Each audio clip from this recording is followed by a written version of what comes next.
भाग्य में संतान है तो मांगो या ना मांगो, प्राप्त हो जाएगी। तो हमें निराश नहीं होना है, और अगर नहीं है तो हमें लगता है फिर प्रयास भी नहीं करना चाहिए। क्योंकि भागवत की कथा सुनी, आत्मदेव ने बहुत प्रयास किया तो भी धुंधकारी, फिर सर्वनाश लीला। हमें लगता है कि भगवान को अपना मान करके और जीवन उन्हीं के सहारे व्यतीत करे। और वास्तविक बात यह है कि देखो, पुत्र भी हो जाते हैं, अगर संतान भी हो गई तो कोई विशेष संतान ऐसी भगवत कृपा पात्र हो तो माता पिता को सुख देती नहीं। कलयुग है, आप देख लो, सब कुछ देने के बाद भी माता पिता को थप्पड़ खाकर जीवन व्यतीत करने पड़ रहे हैं। ऐसे घर हैं, माता पिता को घर से निकाल दिए गए। ऐसे पुत्र हैं, माता पिता को अनाथालय में छोड़ दिए गए, वो बैठे रो रहे हैं। ऐसे कितनी ऐसी घटनाएं। हमें लगता है 100 में कोई 10-5 ऐसे बच्चे होते होंगे जो अपने माता पिता को माता पिता मानकर पैर छूते हैं और वयोवृद्ध की सेवा करते हो। 80% तो ऐसे जो अपमान ही कर रहे हैं। तो अगर संतान हो तो भगवान कृपा करके ऐसी दे जो धार्मिक हो, भगवत भाव वाली हो, और नहीं ऐसी दुष्ट संतान से तो संतानहीन बना रहना अच्छा है।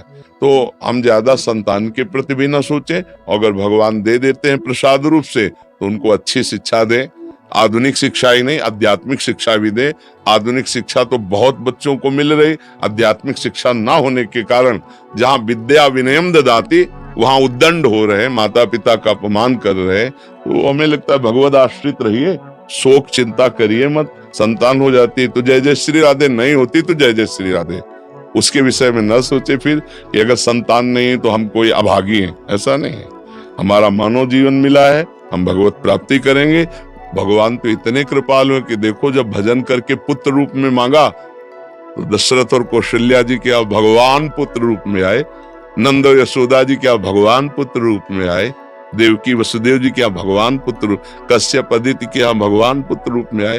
तो इसलिए हमें लगता है भगवान से प्यार करो, उनकी इच्छा होगी तो पुत्र रूप में आ जाएंगे, उनकी इच्छा नहीं है तो उन्हीं को मान लीजिए अपना, और वही निर्वाह करने वाले हैं। मतलब संतों का कौन है जीवन में, और तो कोई था। तो अब जब जरूरत पड़ी, हजारों हाथों से प्यार कर रहे हैं, हजारों रूपों से नेत्रों से प्यार कर रहे हैं। भगवान के भरोसे जरूरी नहीं कि पुत्र नहीं होगा तो हमारा जीवन बेकार हो जाएगा, ऐसा नहीं। भगवान हजारों रूपों से प्यार करने लगते हैं। अगर हम किसी के कमेंट सुनेंगे वो हमारे विषय में क्या टीका टिप्पणी कर रहा है, फिर हम नहीं चल पाएंगे। हमको संत सदगुरुदेव शास्त्र सम्मत आचरण करने, दूसरों की बात सुननी नहीं, दूसरों को कटु वचन बोलना नहीं, दूसरों की अवहेलना करनी नहीं। समझ रहे हो, ऐसे बहादुर बनकर इस मार्ग में चला जाता है। दूसरे हमें सपोर्ट करें ऐसी आशा भी मत रखना। सत मार्ग का सपोर्ट कोई बिरला ही